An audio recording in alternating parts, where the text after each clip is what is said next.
بسم الله الرحمن الرحيم. الله الغني وأنتم الفقراء،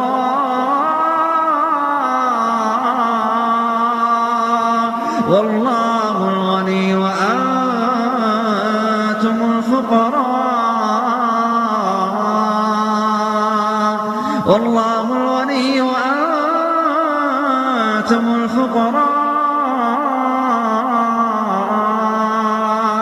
وإن تتولوا يستبدل قوما غيركم. بسم الله والحمد لله والصلاة والسلام على رسول الله وعلى آله وصحبه ومن والاه. ثم أما بعد, to proceed. Inshallah, today we will go over Zakat, and we will. So this is more fiqh oriented, so it is more of the legal rulings concerning Zakat. However, we will try also to address the inner dimensions of the prayer, asrar al-zakat, the secrets of the prayer, the inner dimensions of the prayers, of zakat, so that the heart is also present when you reach, into your pocket for money. You really need your hand to be connected to your heart. And the whole action needs to be synced with your heart. And you can't do this if you are only aware of the technicalities or the legalities of the matter, or if you only do it to fulfill an obligation, to clear yourself of guilt and to fulfill an obligation. I am not minimizing the importance of clearing yourself of guilt and fulfilling an obligation that is the second most important practical pillar of Islam after the Salah. But I'm saying simply that the reward will be much greater if your heart is also in sync. And if you're doing this as an act of sincere devotion to Allah subhanahu wa ta'ala. So, first, what does Zakat mean? Allah subhanahu wa ta'ala made zakat the second obligation after salah, certainly within the 5 pillars. It would be the third after the testimony of faith, and then salah, and then zakat. And Allah said, خُذْ مِنْ أَمْوَالِهِمْ صَدَقَةً تُطَهِّرُهُمْ وَتُزَكِّيهِمْ بِهَا. Take from their wealth, sadaqah, charity, with which you purify them,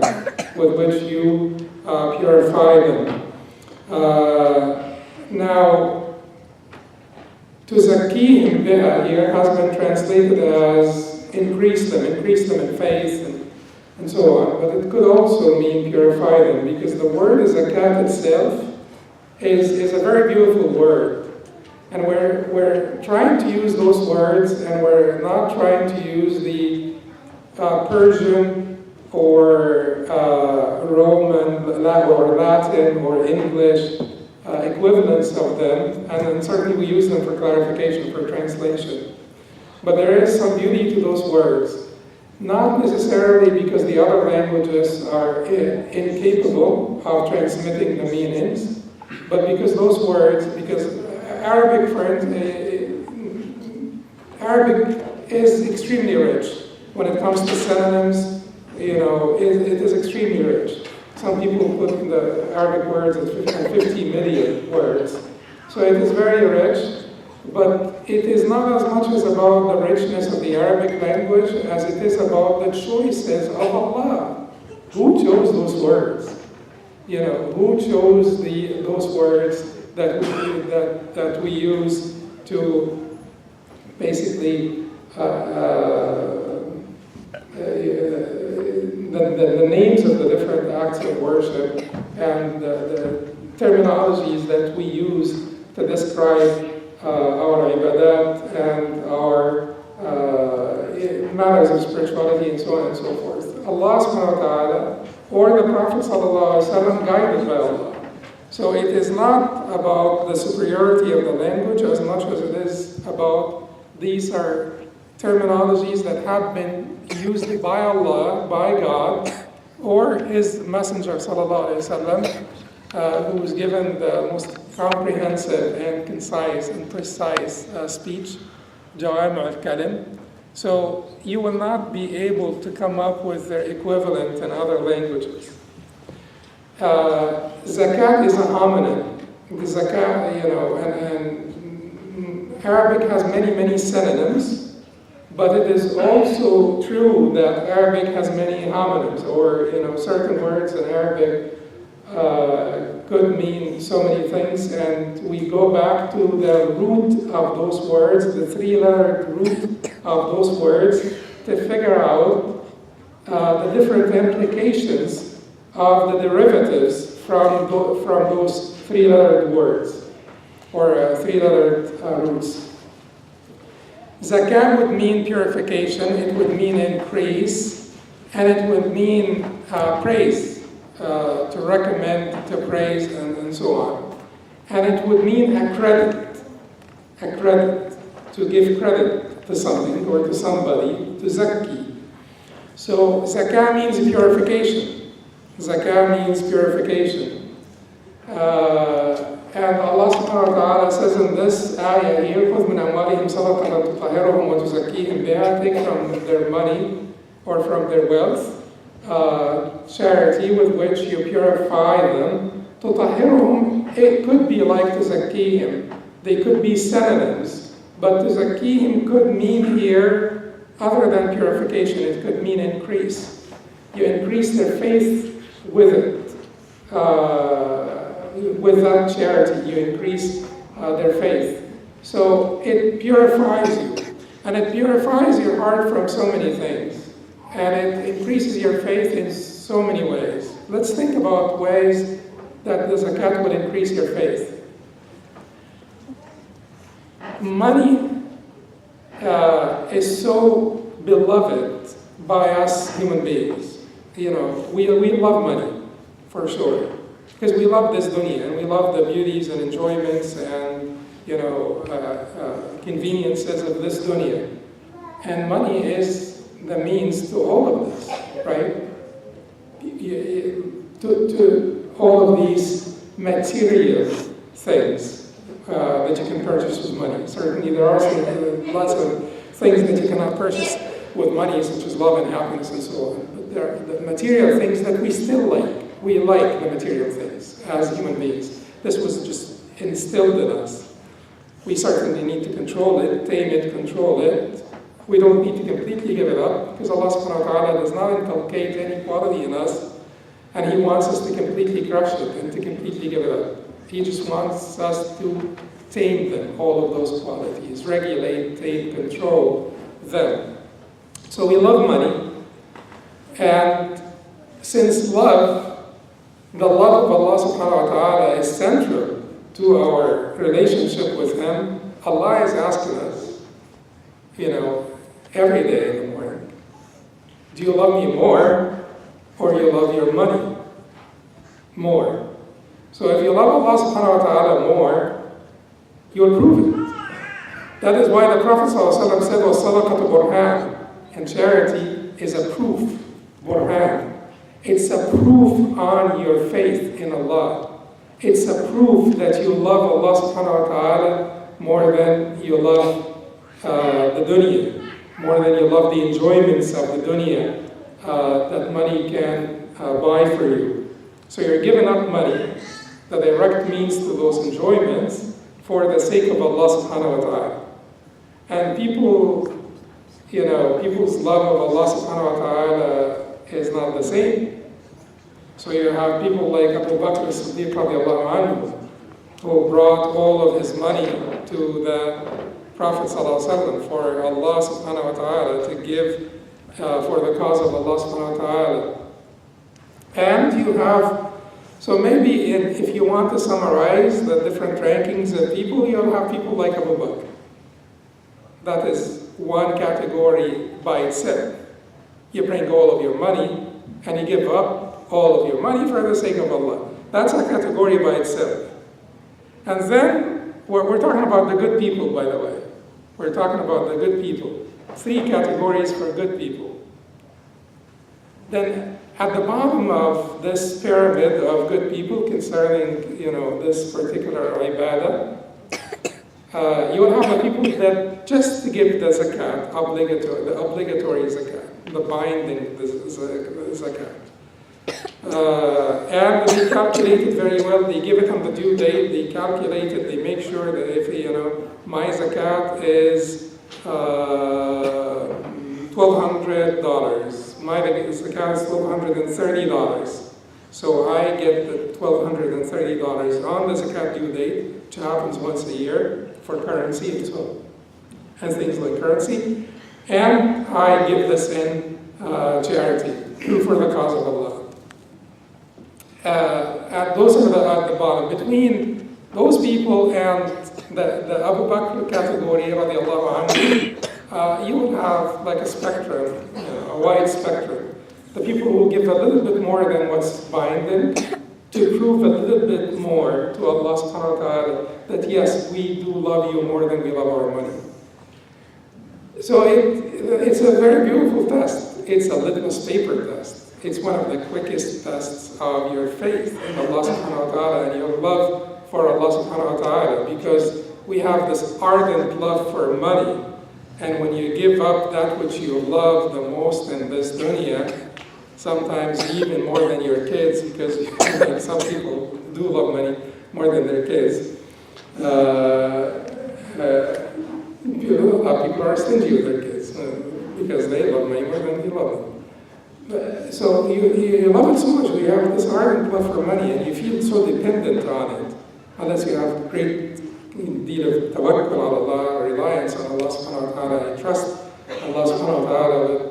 But human beings are human beings. We do have this, and all of us do, by the way. It's not like, you're not going to be able to completely crush it. You're just not going to be able to completely get beyond it.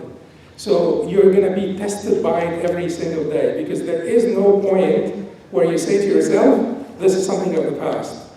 I love money no more, or I want money no more. You will always want money, and you will always be tested by it, every single day. Every single occasion you get to spend in the way of Allah subhanahu wa ta'ala, you will be tested. Your love for Allah subhanahu wa ta'ala will be tested. It also has to do with your faith in the hereafter. And faith is like a muscle. You train it, it gets stronger. So you prove, your faith increases by practice. So you practice this. You say to yourself, well, money can purchase me a lot of things in this dunya, but to give charity, to not pass by that homeless person without giving him something when you like to feel good for the people, to feel, sympathy for the people in hardship, and to really want to help out, is a proof that you care more about the hereafter than you care about the dunya, because you're trying to purchase your place in the hereafter. That is not giving your money to an imam or something to purchase you a spot, but that is giving it directly to Allah subhanahu wa ta'ala, through giving it to someone who's poor, someone who's needy, someone who's sick, in some form of hardship, someone who's in great debt, and you relieve him from some of his debt, and so on and so forth. So zakat then means increase because it increases your faith. And it means purification because it purifies your heart from so many ailments, of which shuh. Then Allah subhanahu wa ta'ala said, وَمَنْ يُوقَ شُحَّ نَفْسِهِ فَأُولَٰئِكَ هُمُ الْمُفْلِحُونَ. And those who will be protected or saved from the avarice, which is the extreme greed of their souls, those are the successful ones. So the avarice, which is the extreme greed of the soul, how do you get saved from this? By practice. So in the beginning, the practice will be hard. Keep in mind that, the more you train yourself, the better you get at it. And in the beginning, it would be hard. But it gets easier and easier and easier with more training until you get to the category of Abu Bakr radiallahu anhu, where you're able to bring all of your money and say, this is all for the sake of Allah subhanahu wa ta'ala. Whether or not you will get to that category, even if you get close, that will be good. But it requires some training. It's a little bit harder in the beginning, but it requires training. Every time you purify your heart from miserliness, from stinginess, from this avarice, extreme greed for money by, reaching into your pocket and giving someone needy some money, or putting some in the box for the masjid, for the maintenance, or the masjid, or this or that, or expansion of the masjid, if you guys are expanding, you are purifying yourself from that stinginess. So it is about increase. Zakah, yazku means to increase. Zakah zara means the plants grew, the vegetations grew. It's from that increase implication of the word zakah. It's about purification. It is about praise. It's a source of praise. When you say, when we say a recommendation letter in Arabic, what do we say? Say, it's a recommendation letter. It's basically to zakki somebody. Have you not seen those who praise themselves for purity? Have you not seen those who praise themselves for purity? But Allah yuzakki man yasha. Nay, it is Allah who gives credit or withdraws it from people, credit for purity, or withdraws it. So, zakah means, the praise, the recommendation, accreditation. When you accredit someone to zakki, it means that you accredit him. You are accrediting this person. And certainly it will be a source of praise for the muzakki.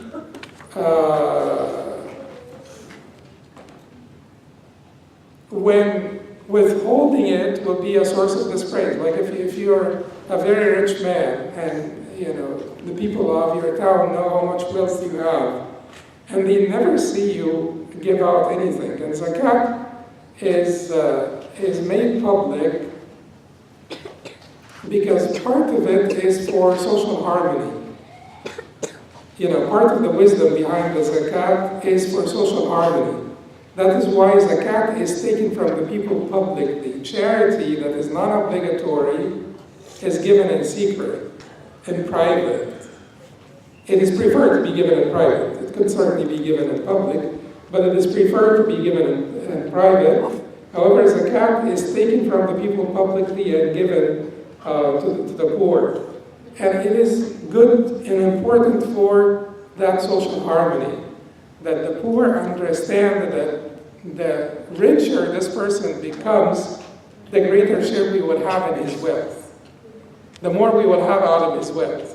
So if someone lives in a village and he has livestock, and the cows and, camels and cows and whatever, buffaloes, keep on going back and forth between the field and their stables and so on. And they are seen by all the people in the village.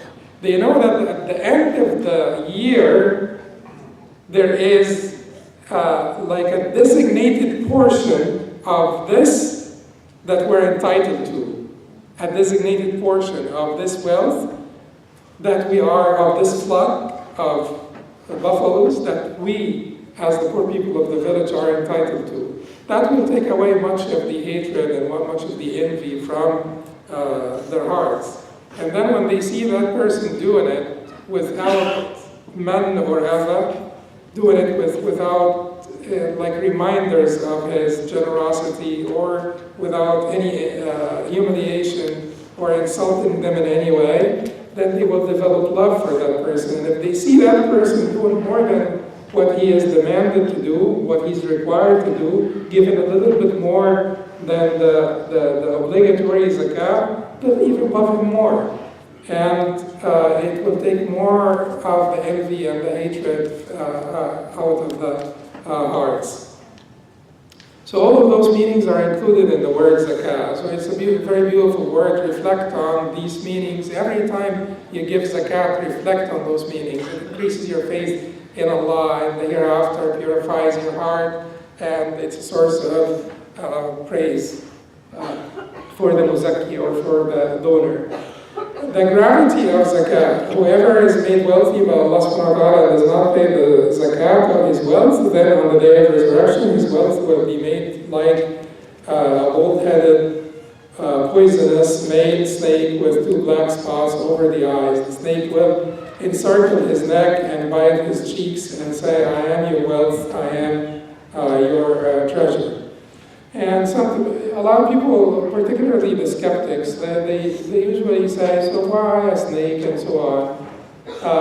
I want you to keep in mind a few things. Number one, that the hereafter, the Prophet ﷺ said, لَيْسَ فِي الْجَنَّةِ مِنَ الدُّنْيَا إِلَّا الْأَسْمَاءُ. Nothing in Jannah is like that which is in dunya except for the names. Nothing in the Jannah is like that which is in the dunya except the names. So keep this in mind, that the hereafter is extremely different from the dunya.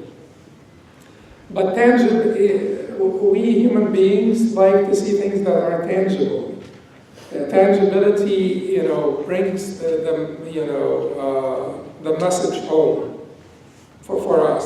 So when Allah subhanahu wa ta'ala, when the Prophet tells us that death will be slaughtered between Jannah and Nar, death will be made into a ram and slaughtered between Jannah and Nar, between Jannah, paradise, and hellfire. Why? Everybody knows that death is an abstract concept. But why does Allah subhanahu wa ta'ala make this abstract concept tangible and cause it to be slaughtered? Because as a human being, you like to see things with your own naked eyes. So Allah subhanahu wa ta'ala, to comfort the people of Jannah that this is infinite na'im, infinite bliss in Jannah, infinite enjoyment in the Jannah, and that death will never come near you anymore. Allah subhanahu wa ta'ala makes death into the form of this ram to be slaughtered, so that the people of Jannah will always, will be extremely confident that there is no death anymore, that this is infinite na'im in the Jannah. Allah subhanahu wa ta'ala said, وَالَّذِينَ يَكْنِزُونَ الذَّهَبَ وَالْفِضَّةَ وَلَا يُنْفِقُونَهَا فِي سَبِيلِ اللَّهِ فَبَشِّرْهُم بِعَذَابٍ أَلِيمٍ. And those who hoard gold and silver and do not spend them in the way of Allah, then inform them of a great torment. Hoarding gold and silver is evil. So those of us who have not been given out their zakat in the past, we need to make expedient repentance to Allah subhanahu wa ta'ala and start to give our zakat immediately. Don't wait for Ramadan. Give it now, tomorrow. Calculate your zakat tomorrow. If you have not been given your zakat, don't wait for Ramadan. Whoever told you that Ramadan will... to pay the past zakat, all the zakat that's due on them, give it tomorrow. Don't wait for Monday. Ramadan is Monday or Tuesday? Monday. Okay, it depends on the moon side. Anyway, so maybe Monday or Tuesday. But don't wait for Monday. Whatever is due to Allah subhanahu wa ta'ala, you don't defer it, you don't delay. You have to hasten to it. Okay, so the next point here is what are the zakatable properties? What is the zakatable wealth? Do you have to pay zakat on your car? Do you have to pay, if you own taxis, do you have to pay zakat on your taxi cars, your fleet of taxi cars? Do you have to pay zakat on your store if you are a merchant? If you are like a businessman, do you have to pay zakat on your factory, the headquarters of your company? Do you have to pay zakat on your, whatever, for use, items? No, you don't. Allah subhanahu wa ta'ala is most generous, and Allah does not want to cause you hardship. Allah does not want your nittu to cause you hardship. And Allah subhanahu wa ta'ala Allah subhanahu wa ta'ala knows that you have a need for those things. You need your house, you need your car, and you may not have surplus to pay zakat on your house and your car, so none of this is zakatable. So what are the zakatable things? Currency, that's gold and silver, trade goods, what comes out of the earth, zakat al-kharij min al-ard, what comes out of the earth, what is produced, and metals and treasure troves. Produce metals and treasure troves. All of this is what comes out of the earth. So we said currency, we said trade goods, what comes out of the earth, and the fourth is livestock. The fourth is livestock. So when we say currency, gold and silver, cash is like gold and silver. Cash is a substitute for gold and silver. Cash takes the same rulings as gold and silver. So in all areas of fiqh, cash takes the same rulings like gold and silver. So in riba and zakat and all of the disciplines of fiqh, cash takes the same ruling as gold and silver. Which cash is zakatable? Is zakat like income tax? No, zakat is not like an income tax. Because you pay zakat on your savings, you don't pay zakat on your income. And the wisdom behind this is that you may be making $80,000 a year, and he may be making $80,000 a year. You're a bachelor, you're married, and you have 2 little kids. He's married, and he has 4 or 5 kids, and he has a handicapped sister that he takes care of, because, you should do that. And he has 2 elder parents that he takes care of. And he also has medical expenses, a lot of medical expenses. He has like a disease, he has whatever disease, and he has lots of medical expenses. So if zakat is an income tax, it will not be equitable. It will not be fair. Because we both make $80,000, but his expenses are much more than your expenses. And he could be a lot poorer than you are. He could be deserving of zakat. That man, could be miskeen. Miskeen means what? The ones who makes an income that is insufficient for his needs. The one who makes an income that is insufficient for his needs. So zakat is not an income tax. So what is zakat? It is binding, it's due on your savings at the end of the year. It's not taken from you monthly, but Allah subhanahu wa ta'ala says to you, if you have been able to keep to the side this much money, this much surplus, then it means that this is more than your needs. We will take 2.5% only of the surplus that you had for 1 year, for 1 whole year. So that is what currency means, cash, gold, and silver. Now, does this mean that women need to pay zakat on their gold jewelry? According to Imam Abu Hanifa, yes. If they have more than the nisab, yes. If they have more than the zakat threshold, according to Imam Abu Hanifa, yes. According to the majority, the Maliki, Shafi'is, and Hanbalis, no. But what if a woman buys a lot of gold with double intentions? She's buying the gold to wear it occasionally, but also she's keeping it for a rainy day, as they say. So what should she do in this case? Because according to all of them, if you buy gold to save it for investment, for savings, according to all of them, that gold is zakatable. you have to pay zakat on this gold. And we said that they disagreed over the jewelry that the woman buys for her own use. But what if she's buying it for dual purposes?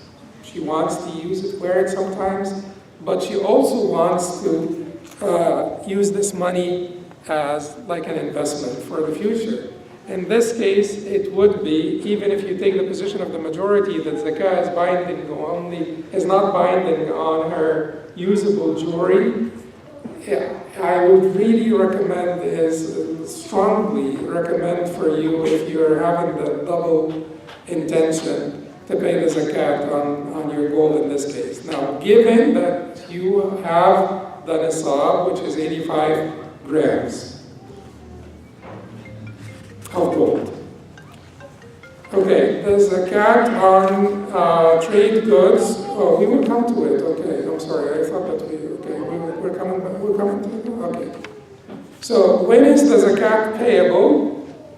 When is the zakat payable? The zakat is payable at the end of every lunar year. Now, most of you don't have livestock here. And most of you are not farmers. So, most of you also are not miners. And so I'm not going to talk a lot about those things. But keep in mind that whatever comes out of the land, that the zakat is due on it upon its harvest or retrieval from the land. If it is minerals, upon extraction. If it is crops, upon harvesting or picking the crops, the zakat is due on it the same day. That's whatever comes out of the land. Trade goods, livestock, and currency, all three. Trade goods, livestock, and currency, all three. The zakat will be due on them once a year. Once a year. When does the year start?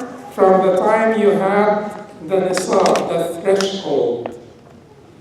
What is the threshold to be, liable for zakat? What is it? How much money is it?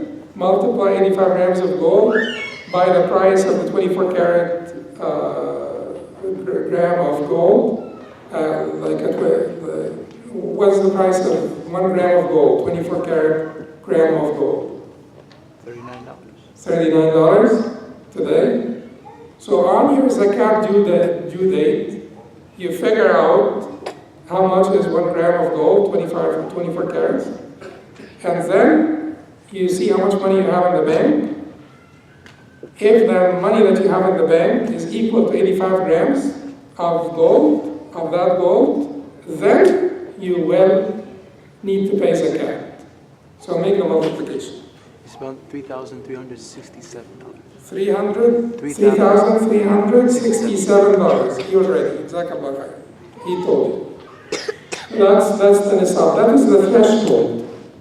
Some people, and some scholars, said that you estimate this by the silver, not the gold.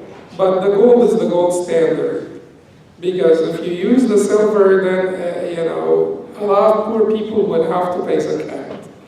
So let's use the gold because the gold is the gold standard. And in this case, if you have had 3,300 and some dollars in the bank for 1 year, the zakat is binding on you. What if you have this amount at the beginning of the year and at the end of the year, but you dipped below it in the middle of the year? Imam Abu Hanifa will say you still have to pay zakat at the end of the year, even if you dipped below this amount. The majority said once you dip below this amount, you start a new year and you, from the time you hit the threshold back, on your way upwards. Once you hit the threshold, on your way upwards, you start to count 1 year. And then at the end of the year. Every time you dip, that interrupts the year. Every time you dip below it, that interrupts the year. Because it means that you're not really solvent. If you were solvent, if you were rich enough, wealthy enough, you will be able to have this much surplus throughout the year. So having had that surplus for 1 year, now the zakat will be due on you. Which year are we talking about? The lunar year, the Sana al-Qamariyya, the lunar year, Sana al-Hijriyya, not the solar year. And for every one of you, that should be easy. For the vast majority of you, it should be pretty easy, right? Because you should try to pick one day, even if you bring it a little bit earlier. You can defer. If you're already paying zakat and you know which the day of the year you start to pay zakat, and then your zakat due date falls on that day every year, make it a memorable day. Memorable day. It doesn't have to be in Ramadan. If you want to make it in Ramadan, make it in Ramadan. You cannot defer. You could only, sort of give it in advance. So if your zakah is every year in Muharram, before the next Muharram, you paid zakah last Muharram, before the next Muharram, you want to adjust your zakat due date, bring it closer to you. So pay it in Ramadan. Could have been 9 months from the last zakat, from the last time you give zakat. That's fine, don't be stingy. So, and then make it a memorable day. Or if you want to pay it in any other month, just try to make it a memorable day so that you don't forget. What if you own a company and you can't really inventory your trade goods, or you can't inventory your company except every solar year? Because you own like a big company, and that, a lot of people for some reason or another, they have to do their inventory, maybe for tax purposes. They also want to do their inventory every solar Gregorian year. Inshallah, it will not be a problem. But try to keep track of the lunar year, because all of our acts of worship, our ibadat, are connected, attached to the lunar year. And we really need to be always aware of, the month and the day and so on of the lunar year. But if you have this company, not a problem. What should you do in this case? Because isn't the lunar year longer than isn't the lunar year shorter than the solar year by 11 days? Okay. So in this case, what you will need to do is, instead of paying 2.5%, pay 2.577%. That will fix it. That will correct it for you. Or you calculate your zakat like you usually calculate it, 2.5% on your wealth. Then add to this 3.1% of the zakat added to the zakat. So you figure it out. 2.5% of your wealth is how much money? $1,000 is 2.5% of your wealth. Now add 3.1%. What is 3.1% of 1,000? $31. What is your zakat if you're paying every solar year? It is $1,031. That is your zakat. Easy for those people who are in business. Now the zakat in currency. Zakat on currency. Is zakat payable on income or salary? We answered this question because I did not, I'm not the owner of the PowerPoint. So we answered this question. Now, the other question that we need to answer here is, do you remember that Imam Hanifa said, don't worry about the zakat dipping, the threshold dipping in the middle of the year? He also tells you, don't worry about the middle of the year altogether. Just worry about the end of the year. At the end of the year, how much money do you have? You pay zakat on all of this money that you have at the end of the year. Imam Shafi'i said, certainly there are exceptions, but for simplicity, Imam Shafi'i said, you figure out, let me see if we talk about the Prophet or we not talk about the Prophet. Imam Shafi'i said, you figure out, no, Imam Shafi'i said that you will have multiple zakat due dates. Multiple zakat due dates. So every increment of income that you earn, you calculate a year for that increment of income that you earn. So every increment of income you earn has its own hawl, its own year. Which position of which Imam is easier? Imam Abu Hanifa is much easier. And that is what I recommend for people. Keep in mind, I'm Hanbali, but the position of Imam Abu Hanifa here is much easier. Why is it much easier? There are certain cases where the position of Imam Shafi'i has a very obvious strength. Like if your zakat due date every year is in Ramadan, and come Sha'ban this year, and your uncle dies, and you inherit $2 billion.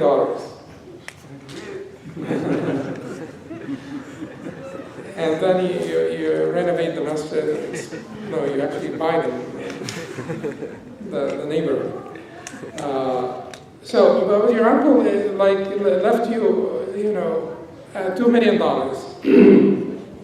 Then for Imam Abu Hanifa, you will pay zakat 1 month later, because your zakat due date is in Ramadan.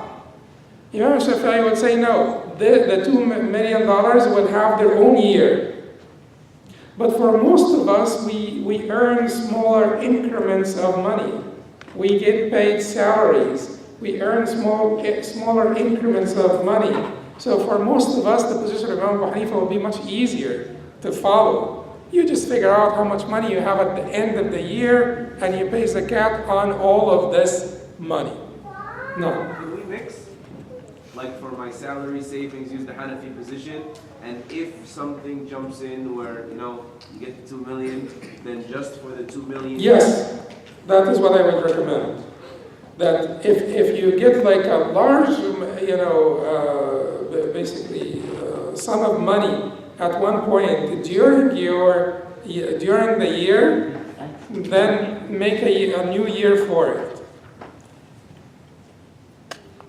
Can you come later and fix this so that you don't end up every year with 2 zakat due dates and 2 times you need to make the calculation? Yes, you can. How do you do this? So, let's say you paid your zakat and you pay your zakat in Ramadan. Come Sha'ban this year and you inherit the $2 million. I would suggest that you pay your zakat on the smaller sum of money that you have 1 month earlier next year. So you pay your zakat in Ramadan. Sha'ban, you inherited $2 million. And Ramadan came, just a month later, Ramadan came. You pay your zakat on the money that you had for the 1 year. You don't necessarily need to pay your zakat on the $2 million unless you want to, then great, go ahead. But you don't necessarily need to. Then, next year, you will have 2 zakat due dates, Sha'ban and Ramadan. Pay your zakat on the smaller sum of money earlier by 1 month so that you will have 1 zakat due date next year. Is it clear? I mean, that is in case you inherit $2 million.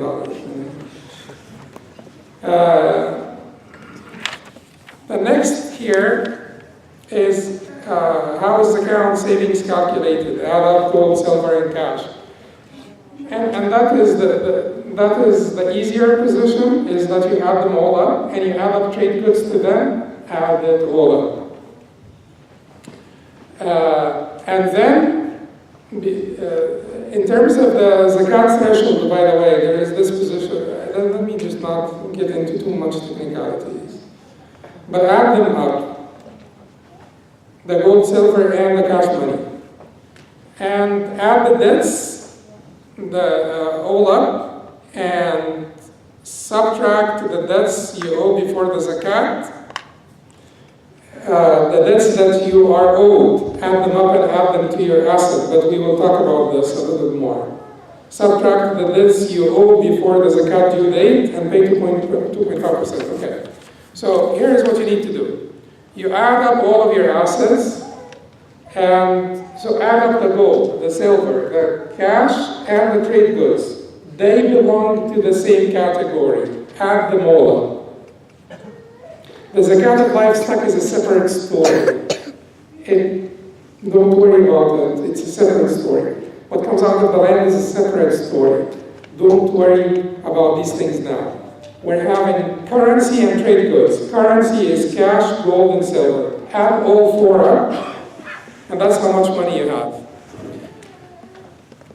The scholars said add the debts that you are owed also to the assets that you have. Which debts?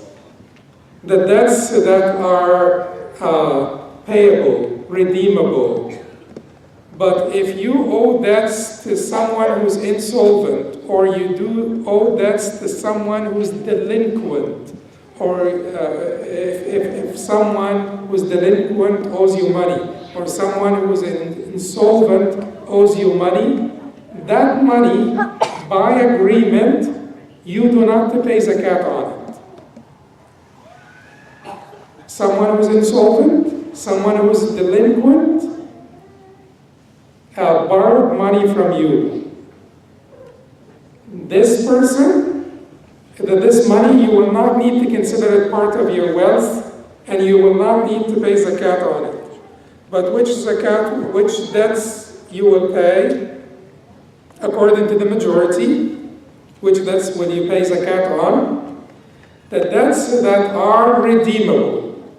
Someone who's trustworthy, a good man, and who's not insolvent to the extent that he will not be able to pay you back. He will be able to pay you back. Borrowed the money from you, you pay the zakat on this money, because this is your money according to the majority. Now, some of the scholars, and this is a narration also within the madhab of Imam Ahmad, chosen by Ibn Taymiyyah, rahimahullah, they said that you do not have to pay zakat on this money. Because one of the conditions of zakat is that the money has to be under your complete control. تمام الملك والحيازة والتصرف المال النامي, money that is subject to growth. The money that you already lent out to someone is not subject to growth, and profit is not money that you have complete control over, so you don't need to pay the zakat on this money. If you take the position of the majority, you will need to add those debts to your wealth. If you take that minority position, which I think is pretty strong, because the thing is, we also do not want to discourage people from lending people money. Because if they know that I will be lending people money and then I'll be paying the zakat on this money every year until they pay it back, so I'm paying 2.5% on the money that I lend to brother X or Y and Z, and he returns it after 5 or 6 years. I would have paid, like 15-20% of the money already, and it will discourage people from lending money. So you don't necessarily need to add this to your wealth. But you will figure out your wealth, you will subtract the debts that you owe to people. Subtract them from your wealth. You're indebted by $5,000 and you have $12,000 in your bank account. How much money do you need to pay zakat on? $7,000. Subtract your wealth minus the debts that you owe to other people. Which debts you will not subtract? Those are called investment debts. Investment debts. If you incur a debt to purchase a property that is still existent, like a house, machines for your factory, that would cover the debt if you sell that property. It will cover the debt if you sell that property. Let us say you bought a machine for your factory, and the machine depreciated so much, you owe $20 million to the lender. You owe the lender $2 million. And the machine depreciated, the machine now is not equal to $100,000. You will subtract $2 million minus the $1,000 from your wealth, because you have a liability that is not covered by the property that you purchased. But if you purchase a house for $500,000, and that house, the value of the house appreciates or stays the same. When you subtract, because you're indebted, right? Like even and hopefully you're doing a halal mortgage, and even with halal mortgage, you're indebted to the company by the rest of the money. So then, in this case, will you subtract the $500,000 from your wealth? And this is a new ijtihad by the scholars, by the way. The scholars of the past did not address this issue. Because in the past, we are in a very, very, sort of consumer-minded and oriented times. In the past, they did not used to incur this much debt so that they would buy a house. They would wait until they have the money and buy the house. But anyway, we are in different times. And the scholars would have to address this issue. The earlier scholars did not address this issue. So contemporary scholars addressed this issue. And they said that if people, factory owners and so on and so forth, if we say to everybody, whatever that you incurred for such investments, you subtract it from your wealth, nobody really pays Zakat. Because all the business people incur debt to expand their businesses, expand their factories, and so on. So no one will be paying Zakat. So how do we do this? The scholars said, whatever asset you have on this property, don't subtract it. It will be complicated. Now, how much do you owe the lender? $400,000. How much is the value of your house? $450,000. You're not going to subtract anything. How much do you owe the lender? $400,000. How much do you owe? Okay. The value of the house is $350,000. You owe the lender $400,000. $50,000 is your liability. Subtract that from your wealth. Okay, another example. You owe the mortgage company, the halal mortgage company, $400,000. The value of your house is $400,000. How much will you subtract? Okay. Yes. You subtract, yes, correct, absolutely. You subtract the mortgage due on you, the payments due on you for the current year. All of the payments due on you this year, you will subtract them, because that is your immediate liability for the year. So how much do you pay every month? $2,500, $2,000? 2,000 times 12 months is 24,000. You subtract this from your wealth. That's clear? Does anyone have any question about this particular issue? Okay.